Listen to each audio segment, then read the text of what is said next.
After World War II, people believed that great crimes no longer had any chance of disappearing without a trace. The world had already seen camps, trials, archives, confessions, and the faces of those who were called guilty. It seemed that if evil was monstrous enough, it would inevitably be found, named, and punished. But in Manchuria, there was a facility that seemed to fall outside that rule. Behind barbed wire, under army guard, and within the walls of sealed compounds, work had gone on there for years that neither local residents nor prisoners, nor even many Japanese officers were supposed to know about. When Japan capitulates, the truth is supposed to come out. Instead, documents disappear, witnesses fall silent, and the people who should have ended up in the dock dissolve into the post-war chaos. The most terrifying thing in the story of Unit 731 is not only what happened inside, but who, after the war, decided that it was better to hide this truth from the world than to bring it to trial. After the war, the victors developed an almost religious sense of historical inevitability. The world had seen Nuremberg, was preparing for Tokyo, and was getting used to the idea that great crimes could no longer vanish into the smoke of retreat. If evil was great enough, it had to leave documents, witnesses, and names behind. This was especially true of military doctors and secret laboratories. After the exposure of Nazi experiments, the very idea that a state could use medicine as a continuation of war no longer seemed unbelievable. That is why the Allies, journalists, and investigators were convinced crimes like these would not only be found, but carefully traced through the entire chain of command. The logic of 1945 seemed flawless. Japan had capitulated. The Kwantung Army was collapsing under the blows of the Soviet offensive. Manchuria was no longer a distant closed zone where military facilities could be hidden forever. If somewhere there a secret factory of death existed, it should have been exposed almost automatically, especially since this was not a small underground cache or a Sluchine field laboratory. In the area of Pingfang, there stood a vast complex tied to the Japanese army, to supply, to security, and to an entire system of internal secrecy. A facility like that could not simply be erased as if it had never existed. It was too large, too organized, and too deeply connected to the machinery of war.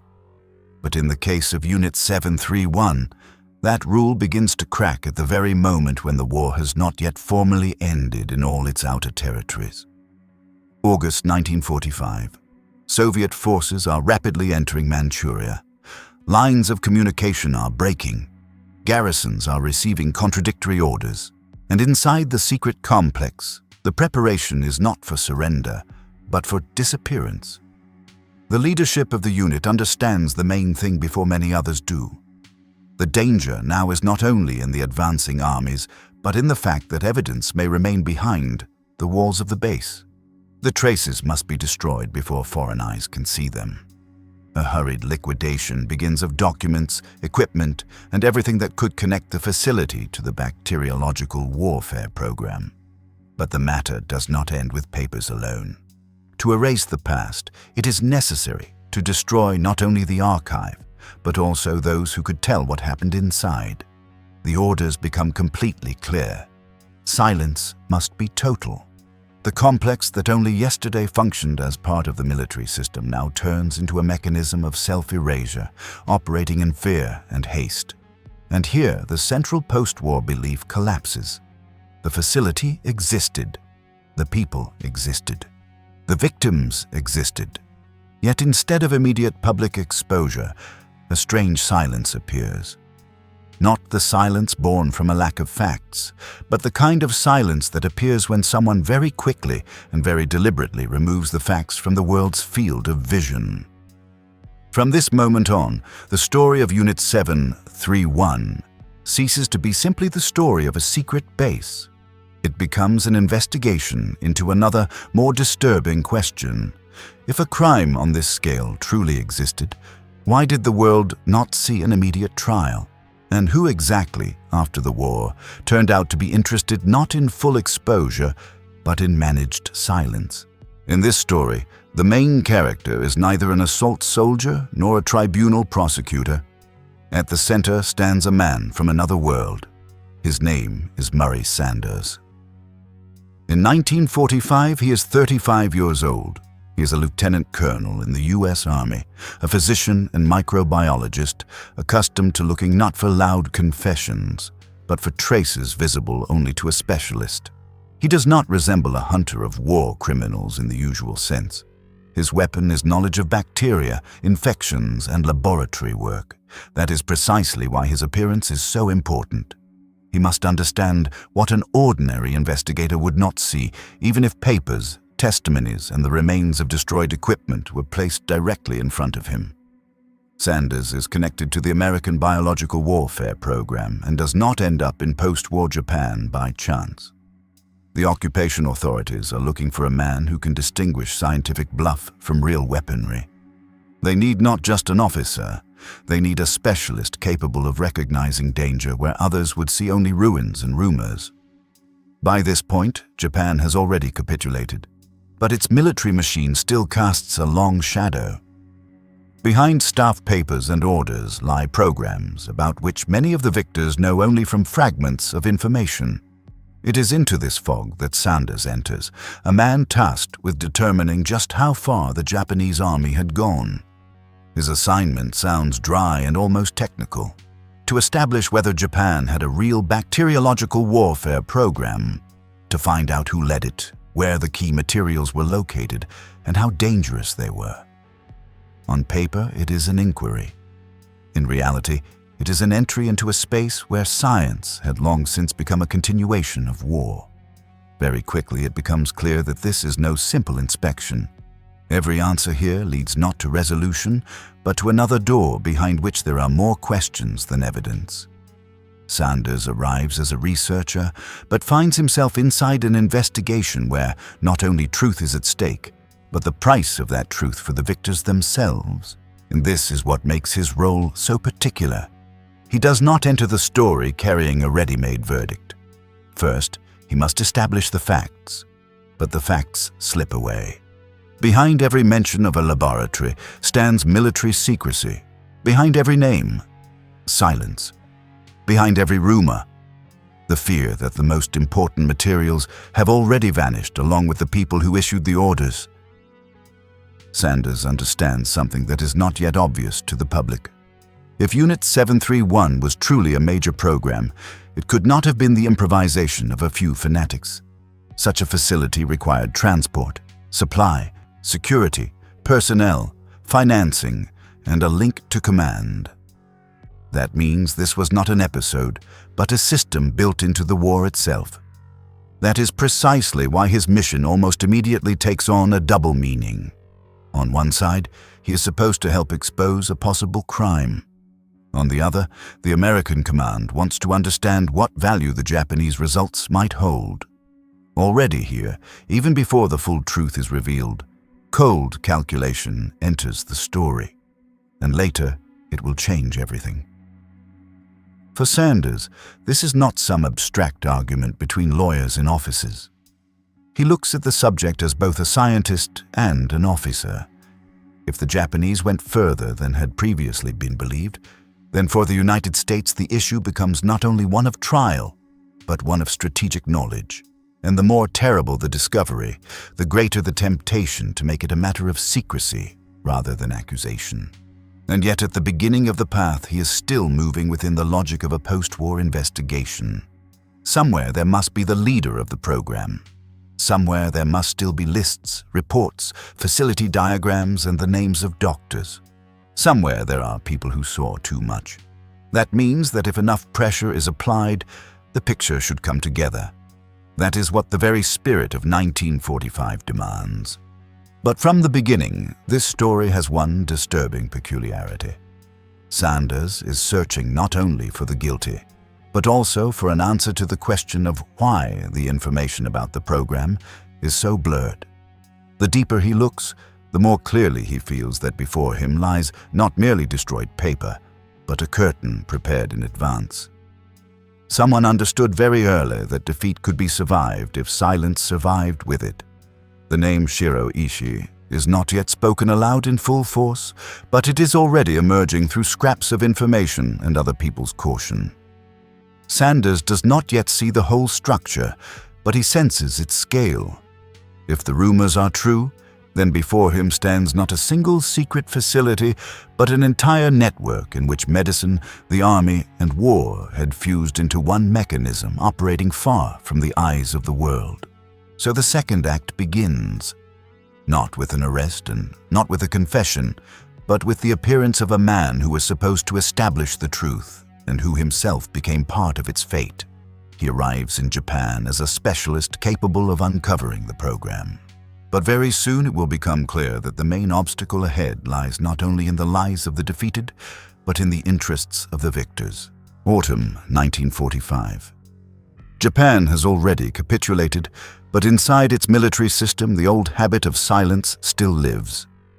The country is formally defeated, yet thousands of papers remain unread, hundreds of orders remain undeciphered, and the people who knew too much are already learning how to speak as if nothing had happened. Murray Sanders enters this post-war reality not as a man seeking a loud trial, but as a specialist who must establish facts. Before him is not a front line, but another theater of war. Offices, archives, hospitals, interrogation rooms, and the corridors of the Occupation Administration, where truth hides not behind weapons, but behind wording. On paper, the task looks almost businesslike. It is necessary to determine whether Japan had a bacteriological warfare program, who led it, and what results were obtained. But already the first days make it clear. This is no ordinary investigation. Too many people answer cautiously.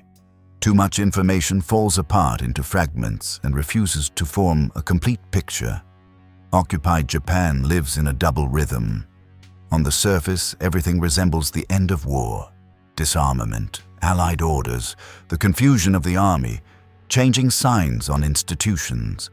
But beneath that surface, a quiet struggle continues for control over information.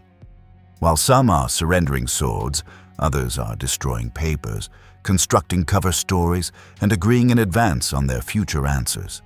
The name Shiro Ishii does not immediately appear as the central one. At first, Sanders encounters a more diffuse shadow. In conversations, hints emerge of army research, of special medical units, of work in Manchuria.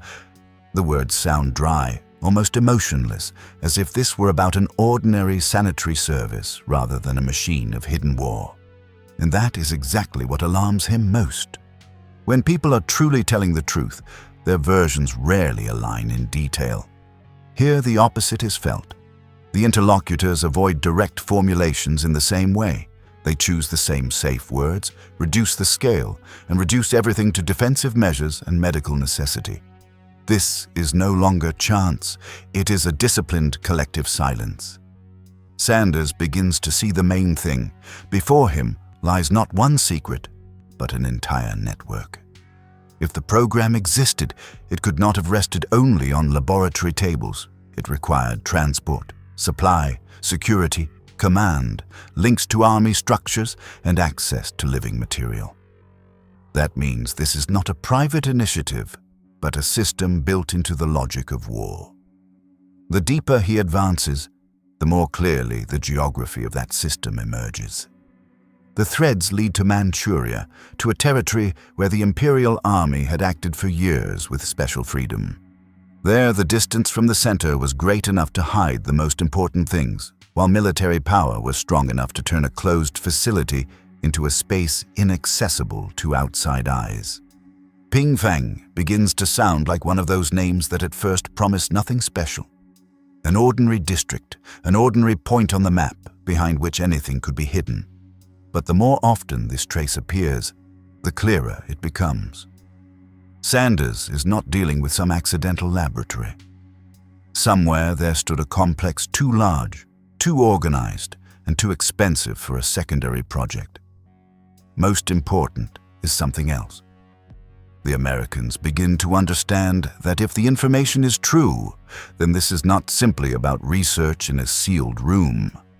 It may be an entire program connected to testing, production, and perhaps practical use of bacteriological agents. If that is confirmed, the significance of the story changes at once. This is no longer a dark episode. It is a strategic factor in the early Cold War.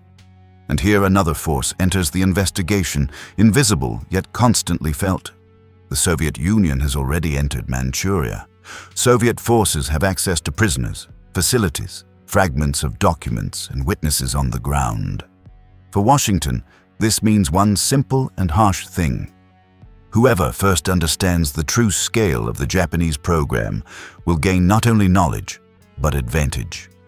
Sanders feels this pressure even where it is never spoken aloud. His mission must produce results quickly. There is no time for slow academic study.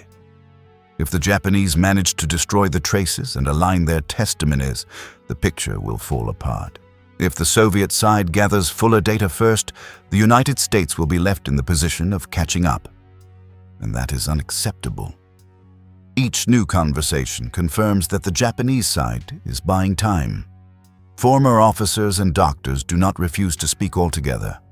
On the contrary, they say exactly enough to avoid immediate pressure.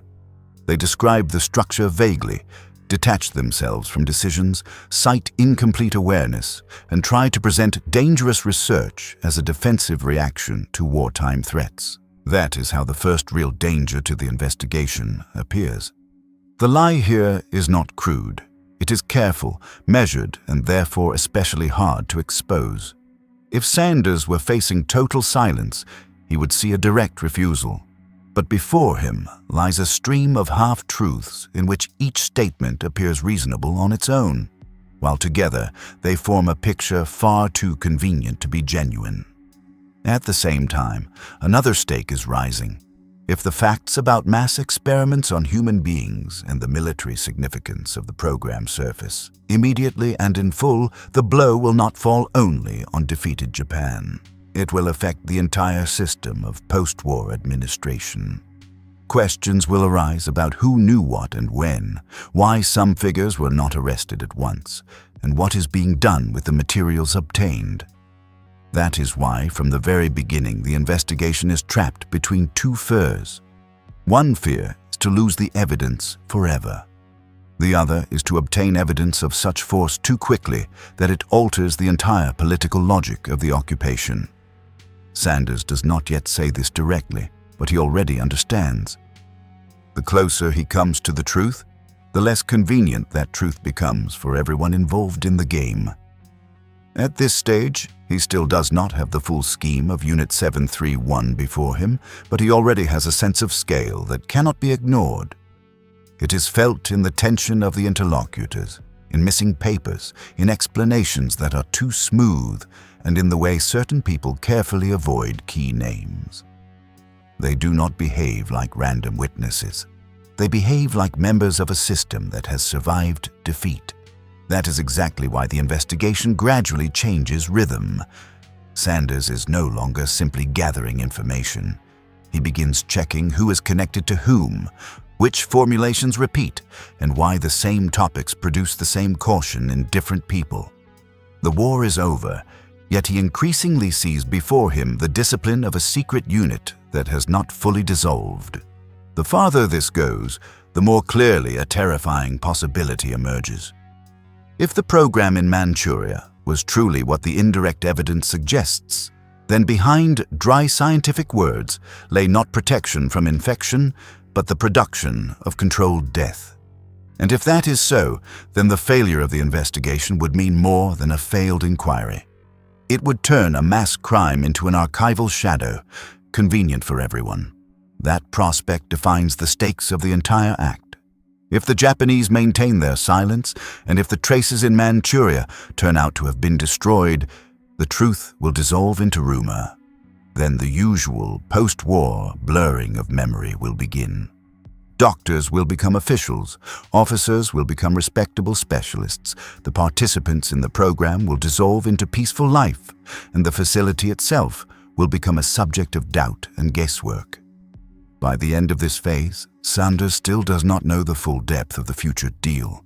but he already senses that he is moving into a danger zone. He came to Japan to determine a scientific and military fact. Instead, before him opens a space where knowledge, crime, and state interest are intertwined so tightly that every piece of evidence he finds begins to change not only history, but the price of truth itself. It is here that the investigation begins to break. Weeks of searching do not produce the effect expected at the start. Instead of a chain of clear confessions, there are only fragments, cautious hints, and protocols in which the most important parts seem to have been cleaned out in advance. The picture is there, but it keeps falling apart in one's hands. Sanders quickly notices a strange pattern. Different people who served in different parts of the system answer in almost the same way. They minimize the significance of the work, divert the conversation toward sanitary defense, claim ignorance, and repeat safe formulas. This is no longer the spontaneous confusion of the defeated. It is a coordinated line of silence. One name is especially alarming, appearing ever more often at the edge of interrogations, yet almost never coming to the center. Shiro Ishii seems to be everywhere and nowhere at once. People know him, fear him, point toward him indirectly, but each time the path to him breaks off before the investigation has a chance to ask direct questions. The farther the work goes, the clearer it becomes. Japan's defeat did not destroy the inner discipline of this network. Formally, the war is over. But the former participants in the program behave as though they are still inside a special unit. They do not publicly dispute one another, do not destroy the common version, and do not allow the investigation to break the chain of mutual cover. Sanders comes to an unpleasant conclusion. He is receiving neither truth nor even the crude lie that would be easy to expose. He is being given a measured lie, carefully calculated around his professional interest. Enough information to keep the conversation going. Not enough information to build an accusation. That makes the investigation especially dangerous and almost viscous. For an open trial, material like this is unusable. Documents are needed, witnesses, names, orders, a sequence of actions. A foundation is needed that can be shown to the world and withstand scrutiny. But instead, before the investigation lie the ruins of the base, fragments of testimony, and the sense that the main evidence vanished not in wartime chaos, but as the result of a conscious purge. It is precisely the destruction of traces that begins to play the decisive role. If the facility at Pingfang was liquidated by order, if the archives were burned, and if the prisoners were killed before foreign armies arrived, then the investigation is moving from the very start across ground already scorched. The investigator comes not to a living system, but to a place where the system prepared its own disappearance in advance. But disappearance is never complete. It leaves contours behind. Sanders sees those contours in the caution of his interlocutors, in unnecessary pauses, in the unwillingness to clarify transport routes and chains of command. The harder people try to present everything as ordinary defensive research, the more obvious it becomes. They are protecting not a laboratory, but a military program. The post-war environment itself makes matters worse. There is no great public trial that could immediately gather witnesses and break the internal circle of silence. There is no instant Nuremberg effect, where the sheer scale of the court crushes the participants. Here, everything is decided more quietly, in offices, in closed meetings, in reports that the broader public never sees, and silence always works in favor of those who have already managed to agree on it. While the world waits for loud revelations, the former members of the unit win the most valuable thing: time.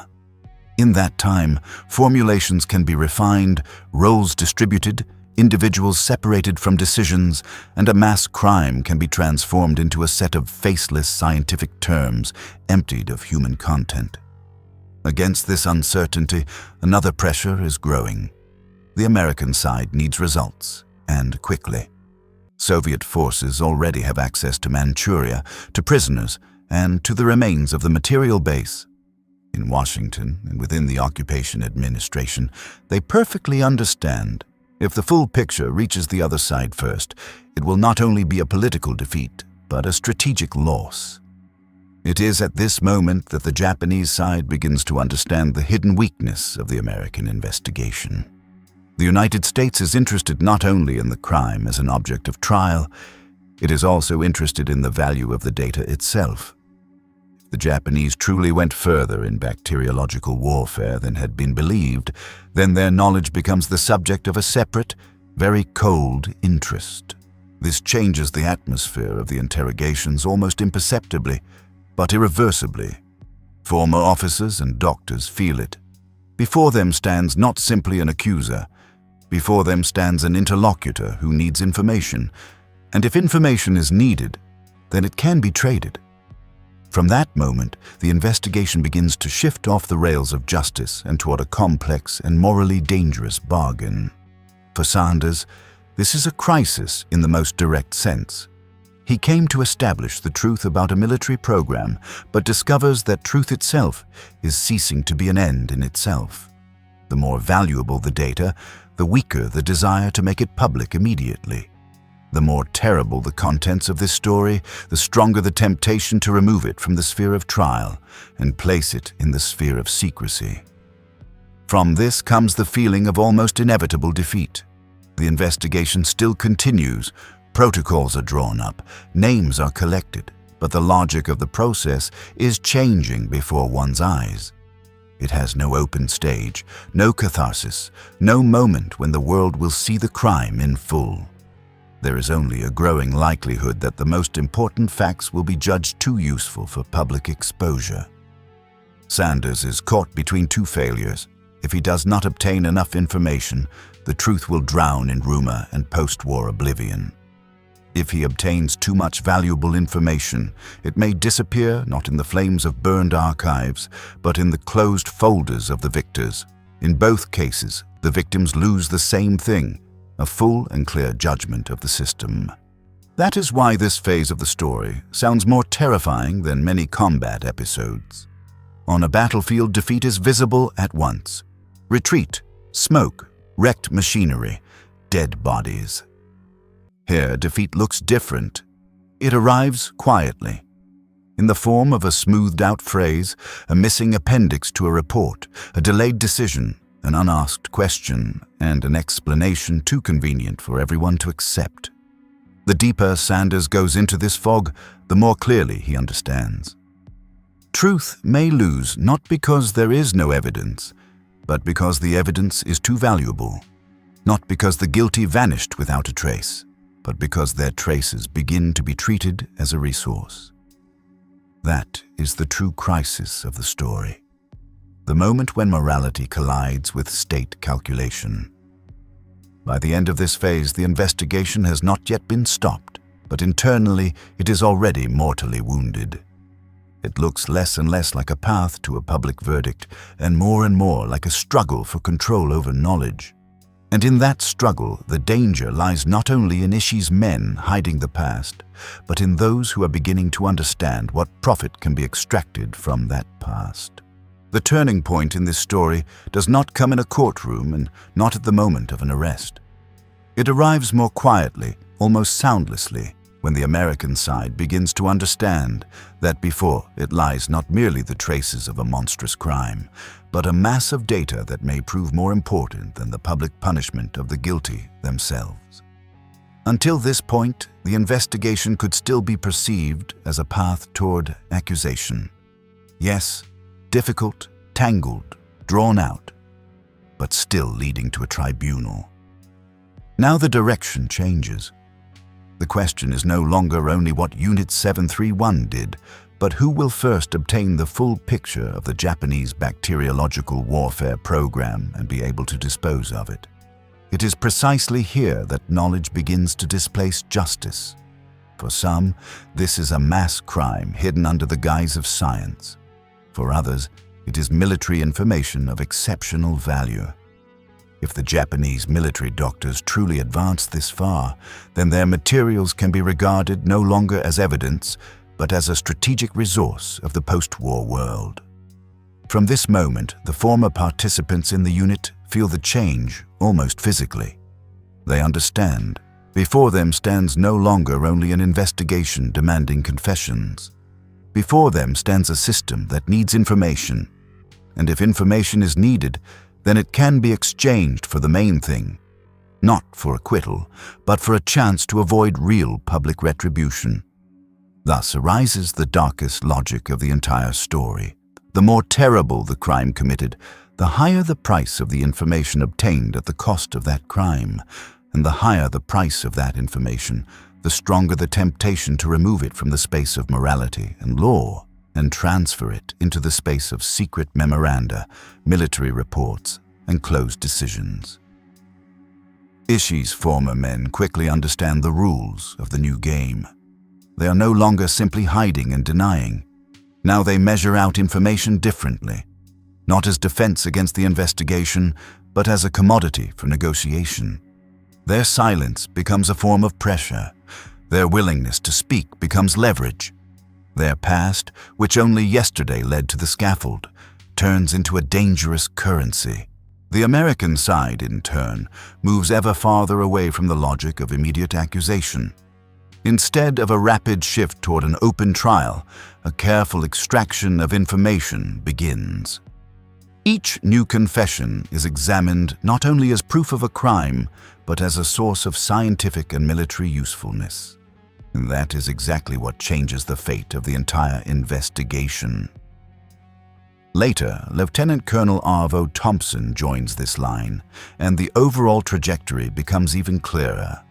The work resembles less and less the preparation of a great tribunal, and more a closed operation to gather the maximum amount of information. The greater the interest in the materials becomes, the farther the very idea of an immediate public trial retreats. On the surface, one may still speak of investigation, interrogations, and evaluation of facts. But in essence, another process emerges. Not an indictment against a system, but negotiations with its former participants. Not the breaking of a circle of silence for the sake of truth, but the gradual opening of that circle on terms that allow the bearers of knowledge to hope for post-war survival. It is here that the figure of Shiro Ishii acquires special weight. He is no longer simply a man being sought as the likely head of the program. He becomes a carrier of information too important for those who want to understand the limits of the Japanese program. And the more important what he knows becomes, the less likely the scenario of immediate and full public retribution appears. For the former members of the unit, this is almost a miracle grown out of the victor's calculation. They see that no one is rushing to break them through a public process. They are being cautiously drawn into conversation. They are being listened to not only as suspects, but as specialists in secret war. At that moment, the hope of impunity ceases to be fantasy and becomes a practical possibility. For the story itself, this means an almost imperceptible but decisive substitution. Earlier, the main question was how to prove the crime. Now another one increasingly appears, how to obtain as much data as possible.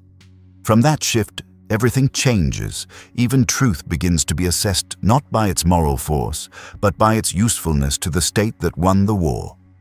Sanders finds himself at the center of precisely that substitution. He still understands the scale of what is being revealed before him, but the environment around him is already changing. He entered the investigation as a specialist tasked with establishing the truth about the Japanese bacteriological program. Now that truth is being drawn ever more clearly into the apparatus of closed military interest. This is the moment when the investigation finally leaves the space of expected post-war justice. It has not yet been stopped. Protocols continue to be written. Names continue to surface. But the endpoint itself has shifted. Instead of an open verdict, another outcome appears more and more clearly. Control over knowledge without full exposure of the source of that knowledge. Thus, one of the darkest post-war bargains is born. not because it must necessarily be formalized in a single, short order, but because its logic becomes common to all participants in the process.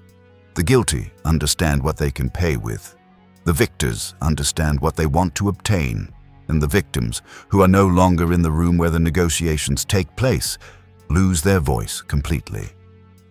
From this moment, the post-war truth about Unit 731 ceases to be merely underexposed. It begins to be consciously reclassified. From a moral catastrophe requiring trial, it is transformed into a useful secret better studied than fully revealed. The fact of the crime does not disappear, but its mode of existence changes. Now it lives in the shadows. That is why the main blow of this act is not connected to a new eruption of violence. It is connected to a decision that appears almost rational. Do not make noise. Do not rush public exposure. Do not break the carriers of information too quickly. First, take everything that can be taken, and move the question of justice to a place where it gradually loses political urgency and human meaning. When Ishii's former men understand this fully, the situation changes irreversibly. They are no longer defending themselves in the usual sense. They are playing a subtle game on time and the value of information, and the better they play it, the clearer the terrible truth becomes. Unit 731 was not lost to history. It was not forgotten. It was deliberately carried away into closed offices. By this point, the main turning point has already been passed, although almost no one outside closed offices yet understands its meaning. The story of Unit 731 does not end with a loud international trial. It moves into another form of existence, into memoranda, service reports, closed conversations, and decisions made without the public. For the world after 1945, this is an almost unthinkable outcome. After Nuremberg and Tokyo, everyone expected that the greatest crimes would be laid out point by point, and that the guilty would be named one by one. But in the case of the Japanese bacteriological program, the opposite happens. The clearer its outlines become, the less desire there is to turn them into an open process. The key figures of Unit 731 do not go through the international trial that contemporaries and future historians would logically have expected. Part of the information settles into the American closed circulation. Materials obtained during investigations and contacts with former participants in the program begin to live no longer as evidence, but as valuable information. This decision changes not the past, but the future. It can no longer affect the course of World War II itself. The war is over, Japan has capitulated, the front lines have disappeared. But for the post-war world, the consequences prove enormous. In place of an obvious moral verdict, there emerges a dangerous precedent in which knowledge begins to outweigh justice. The early Cold War begins, and it is precisely in this atmosphere that the logic of the bargain becomes especially clear to those making it. If an opponent may one day use bacteria as a weapon, then any data about such programs is treated as an asset. In that logic, the bearer of criminal experience becomes the bearer of a strategic resource. That is why the post-war silence surrounding Unit 731 does not look like an accidental failure of the investigation. It increasingly resembles a conscious choice. Do not stage an immediate public reckoning. Do not reveal the full volume of information. Do not make the subject so loud that it slips beyond the control of those who already have access to the key materials. At the same time, the truth does not disappear completely. In 1949, the Soviet Union conducts the Khabarovsk trial, where testimony is heard about Japanese bacteriological warfare, about the structure of the program, and about the people behind it. But in the West, these facts are long viewed through the prism of political confrontation and often perceived as part of Soviet propaganda. Thus, an astonishing situation arises. Some data goes into closed American archives. Other data comes to the surface through a Soviet court, but is immediately colored by Cold War distrust. Between total secrecy and inconvenient publicity, there emerges a gray zone where the crime is known, but the world does not recognize it in its full extent, and with the full weight of its scale. For the command and the occupation structures, this outcome proves more convenient than an open, explosive trial. In the judgment of many researchers, the decisions on immunity and partial non-disclosure did not come from below and were not accidental. It was a choice in which military intelligence and occupation power acted according to their own benefit, their own fears, and the logic of an emerging confrontation. An open trial would have raised too many uncomfortable questions. When exactly did the Americans understand the scale of the Japanese program? What did they obtain during the investigations? Why did some figures not immediately end up in the dock? And why did information about such a major crime turn out to matter more than an immediate public verdict and international condemnation? In this sense, the consequences of the story extend far beyond Japan itself. Unit 731 becomes a symbol of how the post-war world learned to handle dark knowledge. Not to destroy it and not to condemn it fully, but to build it into new strategic calculations. That creates a pattern. If the data is useful, the criminal may prove more necessary than the victim. For public memory, this means something close to catastrophe. There is no single trial that permanently fixes the scale of what happened in the world's consciousness. There is no single moment of final recognition.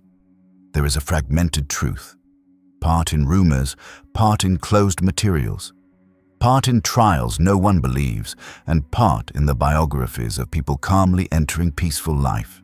That is how Unit 731 survives the war. Not as a fully exposed factory of death, but as a crime that, after capitulation, was redistributed among archives, intelligence services, and the political interests of the victorious powers. And in that lies its main consequence.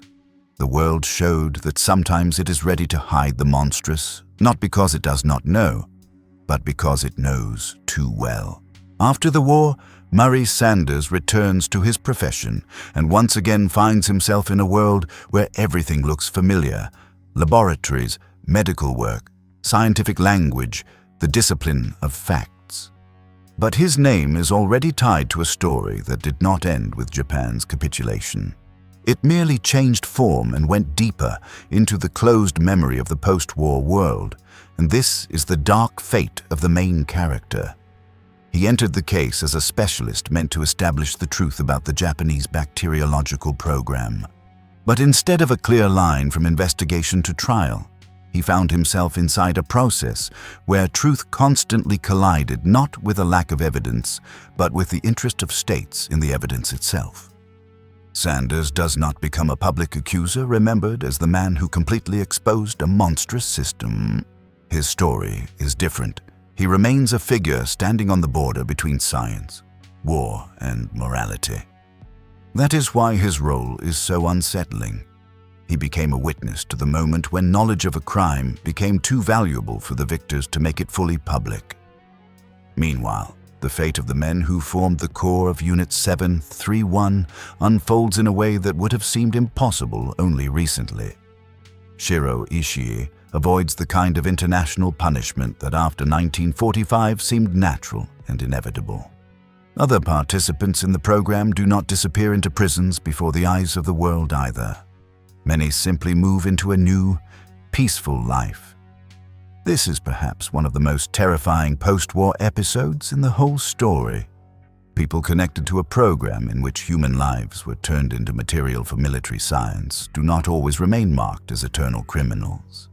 Some integrate into the medical and scientific structures of post-war Japan, hold positions, work, grow old, and die outside any great judgment of the world.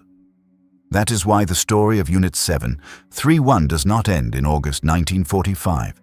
It continues after the war, in the silence of archives, in the omissions of official biographies, and in the careful memory of societies that for too long did not want to look directly at this subject. The most monstrous thing here is not only the crime itself, but how easily it was built into post-war normality. That is what makes this story important today. It reminds us that truth does not always lose because there are too few facts. Sometimes it loses because the facts are inconvenient to too many people at once. An archive can be sealed. A witness can be forced into silence. A trial can be delayed, discredited, or drowned in political noise. But the crime itself does not disappear because of that. Unit 731 is not simply a story of the military madness of Imperial Japan. It is a story of how states handle dark knowledge when that knowledge promises advantage. In such moments, morality easily yields to calculation, and a human catastrophe is turned into material for secret files. That is when history becomes truly dangerous, not only for the past, but for the future. And perhaps the main conclusion of this story sounds more terrifying than any archival discovery.